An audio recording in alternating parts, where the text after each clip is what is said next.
www.potonapoto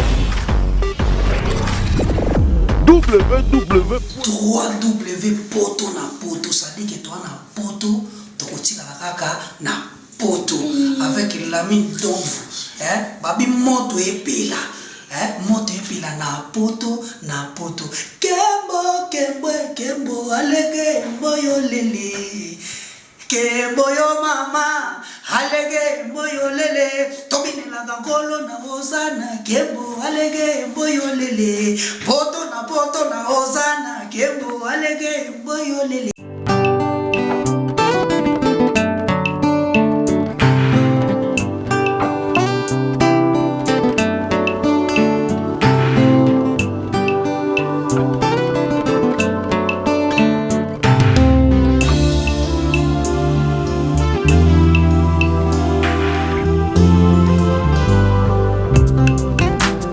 La salle Lovely's vous accueille dans un cadre exceptionnel tout au long de l'année.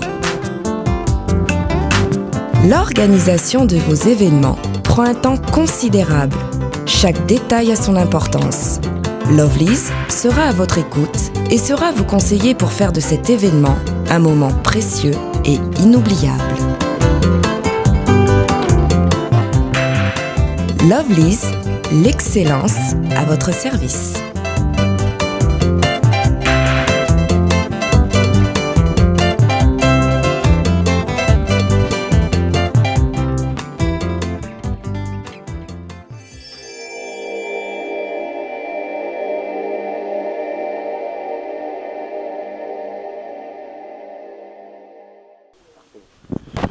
Kande na ebisa bino donc totamboli Matadi mobimba totamboli Congo Central mobimba mais toekiti Kinshasa na bokasité ya Armand Lingombo ya Lumus tokutana na monsieur, il s'agit de Mavinga Sengo texte tosola na ye toyeba kiyeye toyeba nini oyaza toyeba nini oyasala tosola vraiment bakati to découvrir ye en personne. Aza déjà pembeni nanga awa na bokasité ya Patrick Zélibré, autrement dit Pipa pembeni na ye toza bongo na Pagi Bato aza pembeni na ye pona kosola makambo nyonso oyo etali monsieur Mavinga Sengo texte. To passer déjà pour lui dire bonjour monsieur. Bonjour maman Arlette. Comment va monsieur Mavinga? Bien. Comment va la santé? Bien. Bonne année déjà à toi parce que c'est la première fois que tu as yo depuis année et bandi na émission na biso et talami bon au monde entier mobimba www.potonapoto. Donc bonne année monsieur Mavinga. Je te le réciproque, le meilleur. Merci monsieur Mavinga. Batna Swazulanda au monde entier, Congo mobimba, Congo central mobimba, République démocratique du Congo, Brazzaville, tout le 5 continents du monde. Balingi bayeba vraiment parce que moi je dis c'est mon que c'est Mavinga Sengo texte ma bayeba qui est monsieur Mavinga Sengo texte aza nani aza mundele aina Congo ko ça à faire aza chinois aye ko ça ba boutique na Congo ou comment mais na bokasité a Pipa Zélibré ou akozo yo moko oko se présenter pour mokili mobimba eyeba yo eyeba qui est monsieur Mavinga Sengo texte. Mavinga Sengo, 71 ans, afandaka na Matadi. Monsieur politique. Vous êtes politicien? Homme d'affaires.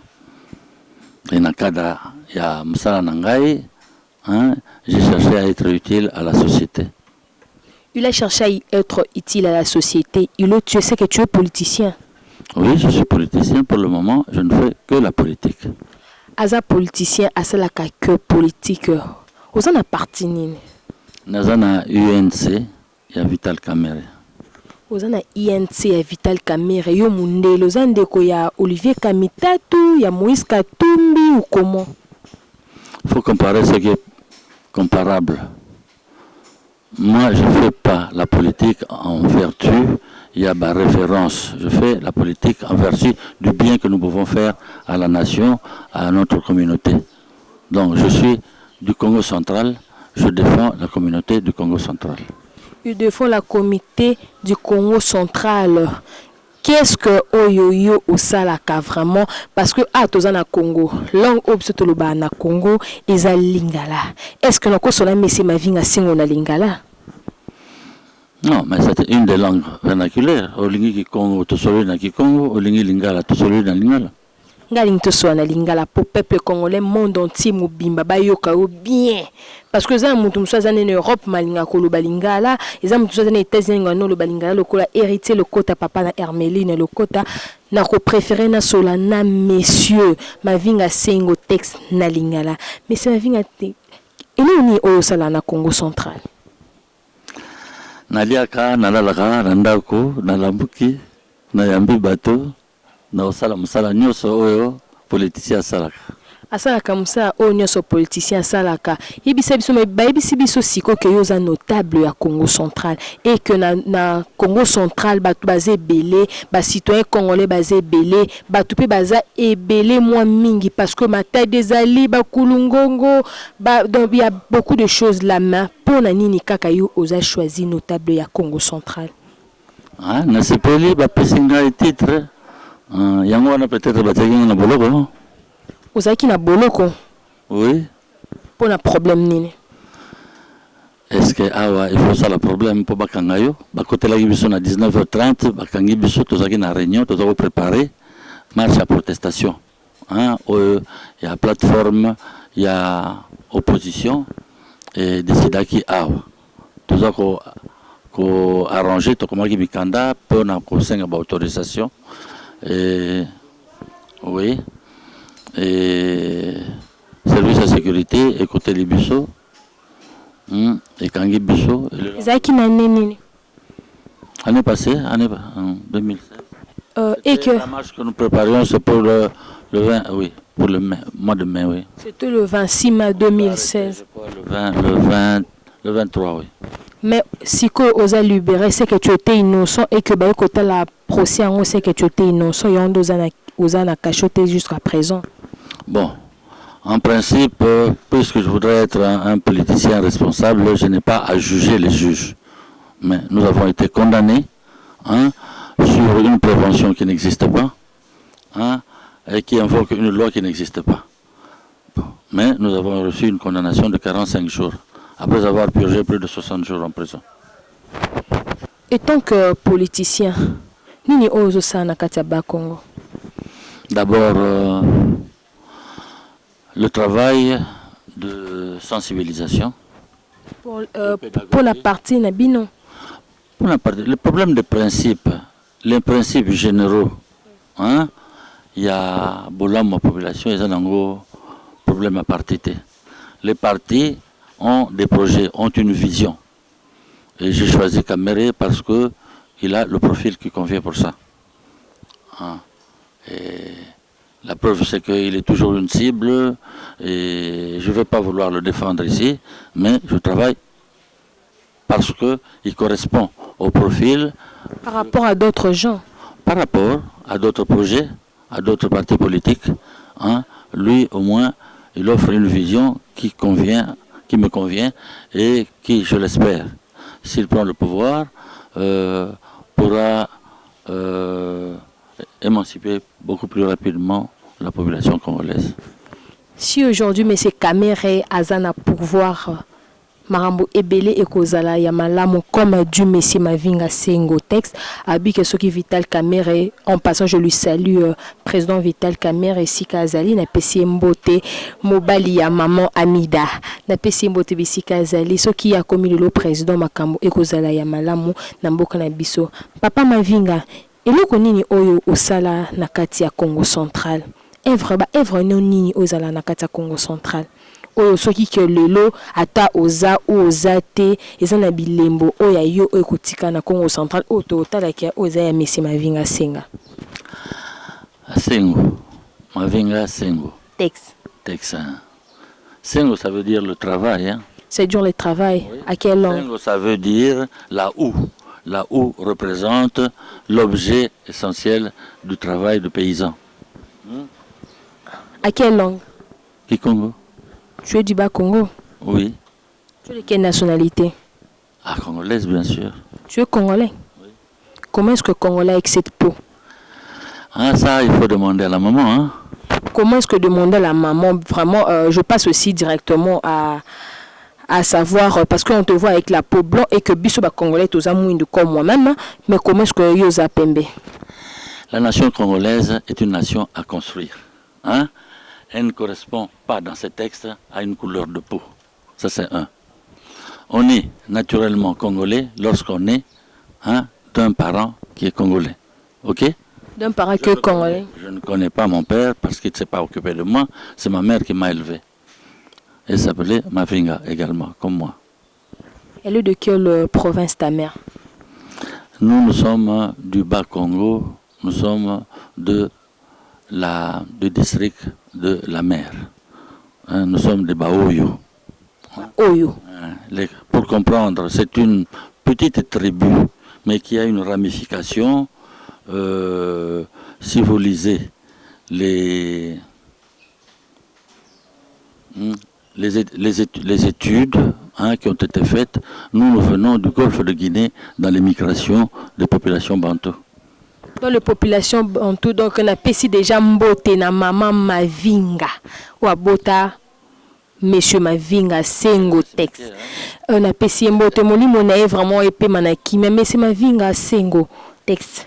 Et là qu'on y oyo sala na bana nyonso ya Congo central o lelo soki ozate na zongi suna question wana to tikala ke o loko oza Monsieur Mavinga Sengo texte. Bon, mon activité principale c'est l'éducation. Monsieur Mavinga Sengo, excusez, na posé question na lingala. Ouais. Mosala na salaka mingi nazali na enseignement. C'est-à-dire na salaka ba classe po bana baya mayele baleka biso bango nde baya kobongisa mboka. OK? C'est un choix. Na sala parce que tokoko za na citoyen malamu te soki mwana azali préparé te, hein, ba ko préparer d'abord na mabota mama na ye, hein, na clan na bango, ba ko pesa ye ba principaux ba mateya oyo ya ko s'intégrer dans la communauté et puis ya ko bomba bateau. Alors, c'est un choix que j'ai fait que pour tous les citoyens bien, il faut tous les classe belé, tous les bana mayele. Depuis qu'il y avait une loi en 85 qui permettait na privé il y a la classe parce que enseignement privé est athée, hein, enseignement national. À tout profiter pour nous installer l'école. Entre-temps, on a activité d'angaï, hein, comme homme d'affaires, on a constructeur également, on a une classe belé, on a Congo Mobimba. On a Congo Loba, c'est que on a sali politicien mo kasala ngote. Mais ça tinate que nayaga ko se fante na nzela na sali ngote pour na récupérer ngo, na sali ngo pour na communauté na biso bana batanga bakoma mayele. Bana ya Congo central bakuma mayele asali makambo ebele Monsieur Mavinga Sengo oyo ba politicien ebele baleka na Congo central basali yango te oyo azui initiative ya malamu ya kosala plus d'école enseignement pona avenir ya lobby ya bana na biso oba otanga bazala mayele plus koleka ye Monsieur Mavinga Sengo à part d'école pona enseignement pe mayele ya bana osala isunini na Congo central. Inazaki homme d'affaires. Le Nyuso Nanyu, Nazali, un créateur d'emploi. Hein? C'est-à-dire que na détectaka ba talent, ya bateau, na ba domaine Nyuso, ils ont la technique. Hein? Et ils ont Nanyu, et na rubenga motowana, pour tout ça l'ensemble, pour y talent na ye, tout meka ko exploiter en go. Talent na bo meka ko exploiter en go. Monsieur Mavinga Sengo, aux en Congo central depuis quelle année? Mengana botami kuna, na tangi pe kuna. Tangi na école nini? Na Boma, na Zakia wana Kisasa 54, na Saint-Paul, hein? Et na 55 na Kina Boma, na internat, na 60 Bansamboma, 62 Collège Albert, et puis na Kina Lovanium, biso toza bato kala ya Lovanium. Aza vraiment mutaka na Lovanium, mais Monsieur Mavinga Sengo qui que ozala qui peut opposer qui peut candidature en 2006. Na posanga candidature. Et pourquoi ça qui est lutté? Mais Bon, monsieur, on a besoin élu. C'est pas match na bango. Ngana lobi ba o mususu te ngana za affaire na Messi Mavinga singo texte o aza pembeni nanga o nazo sola na ye. Pourquoi ozaki élité na bolamu ebele oyo sali na Congo central oyo bana ba Congo mobimba ex ba yebi yango oyo bana matadi mo maboma ba yebi ozana ba bien fait belé, mais pourquoi tu ne t'es pas élu? Maman Arlette, tu es na politique parce que tu se rendre compte que bah oyo baza na politique baza ko mériter té hein, tu lobby peut-être tu koya ko pesa coup de main pour te corriger bah incurie. Hein? Il y a des politiciens à Bissau.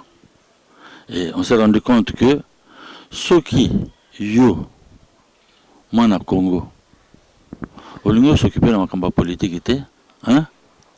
Bazo, va qui nous retourne à Kuna, alors qu'on regrette. Maintenant, depuis que tu as le système va installer, ils ont bien été. Tu dénonces en gros, là, tu as la campagne. Tu as la campagne, tu as la campagne, mais la population a bichopé.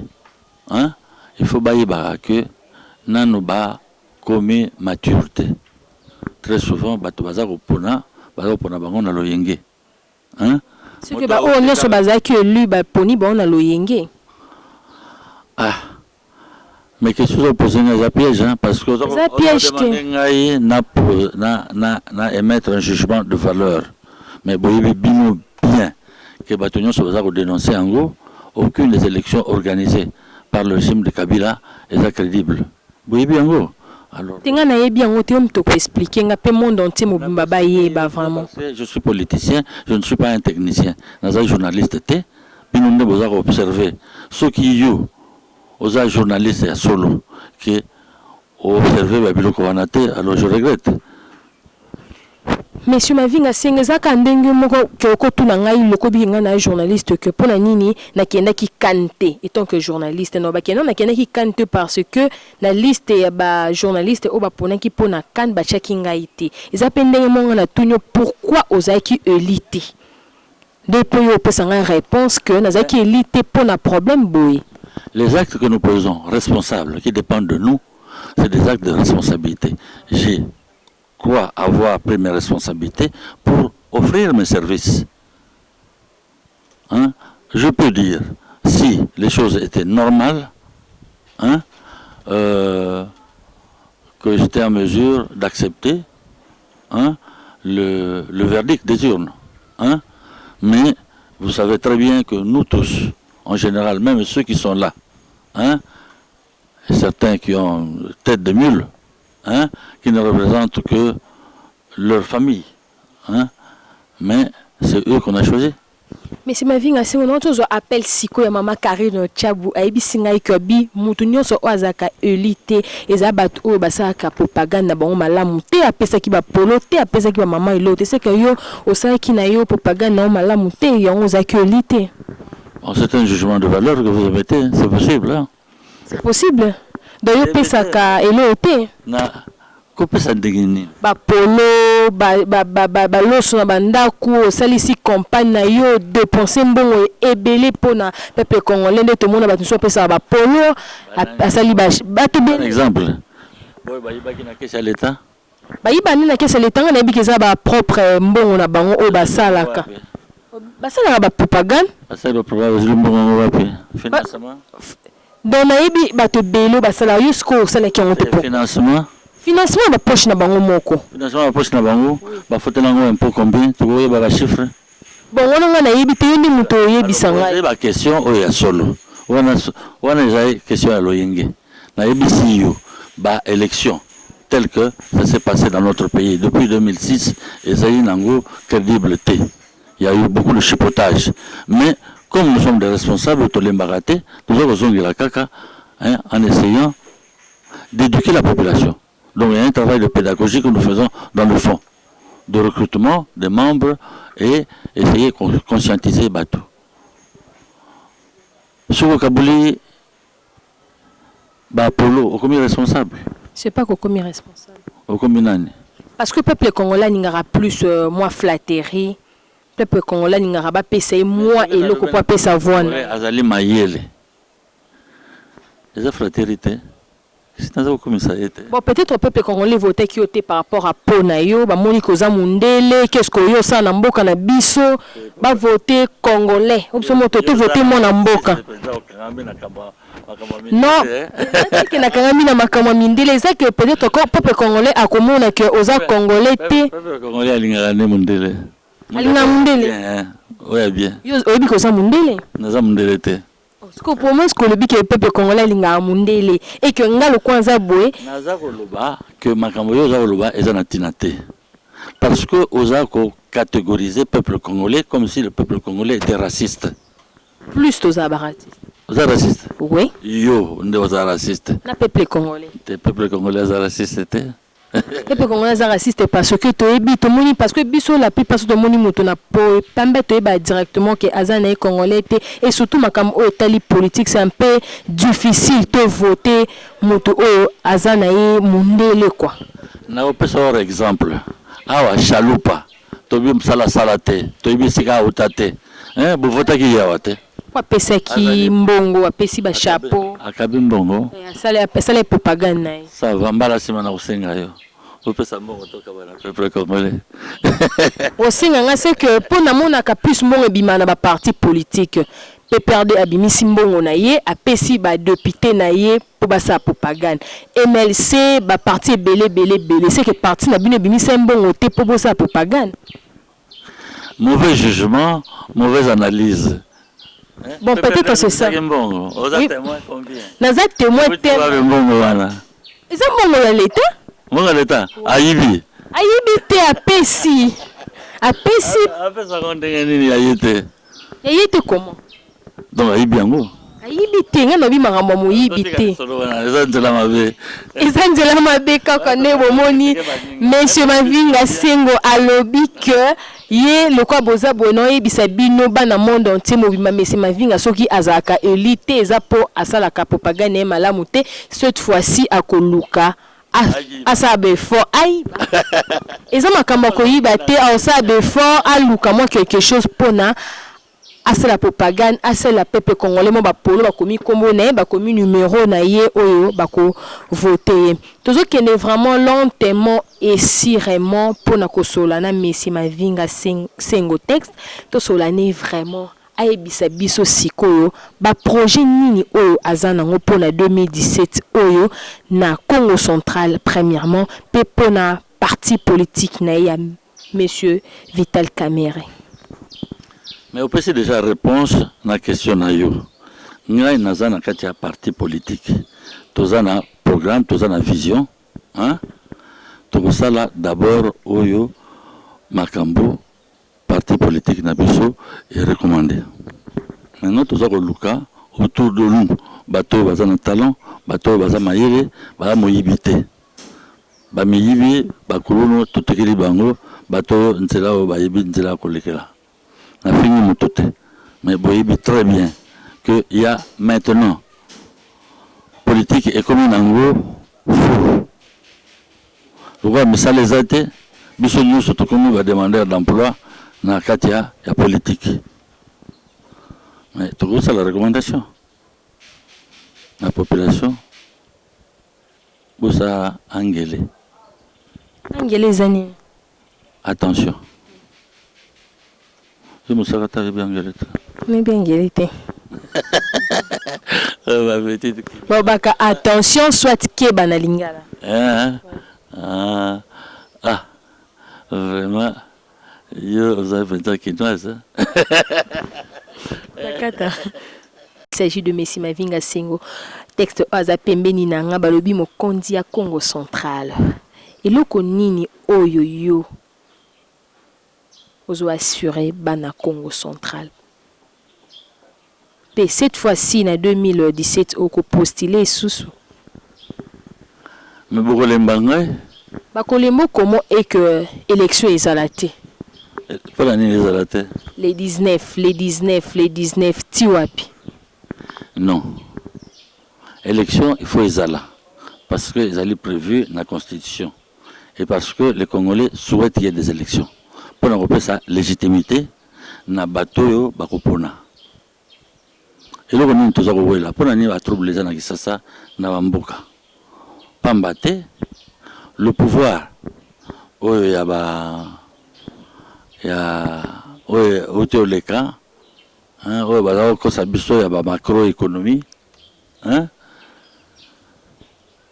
lere batiki nani oyo kesi biloko moko ezalaka te te boyo bakoti kuna babandi otondola remise reprise esalami kaka na likolo moto yango mpe il faut kolobela yango parce que c'est la vérité le président Kabila soki azalaki moto soki ayebi kotanga constitution soki bato oyo na kote na ye wana balingaka Congo oyo il fallait baorganiser baélection bamboka miki eza koorganiser baélection mboka monene lokola biso toza capable ya koorganiser élection te meme mwana moke akoyeba kaka ke bato oyo baza kosala na nko à la place ils s'arment pour tuer les Congolais. Ceci dit, je n'ai pas voulu injurer les gens, mais il faut dénoncer ça. Et c'est pour ça que nous sommes dans la politique. C'est pour ça que nous courons des risques. Na kogi pe na fandi na mesa pa na ngai na kamati makolo na tomboli na til kola mesa na za kotala télévision. Mais ebongite yango tokiti na terrain na âge na nga na 71 ans ebongite na nani fonatika ba ntela wana na bino ba jeune. OK? Parce que ce que je suis dans ma casse, dans tout côté, au cours rendre peu service, il y a bien exacté. Mon salaire politique est demandé que ça est belé. Alors, tout ça qu'on est là, pour pas battre, la nature n'aime pas le vide. Outil qui place où le motomayele a coquille qu'on joue, parce que mingi batomayele bazali timoré. Bafandi na ba diplôme na bango na bandako baza ko banga ko kita na terrain. Alors biso to courage ya ko offrir to lobby, il y a une autre offre beaucoup plus sérieuse oyo ko permettre à mboka oyo et tomber en très peu de temps. Et on a choisi Caméré pour nous mener dans cette bagarre là. Et on comprend que bateau Oyo Bazali, aujourd'hui qui devaient être des criminels arrêtés pour avoir trahi leur serment sur la Constitution, et ils sont là encore en train de mener la barque et à faire des obstacles à l'organisation des élections. Quels que soient les www.potonapoto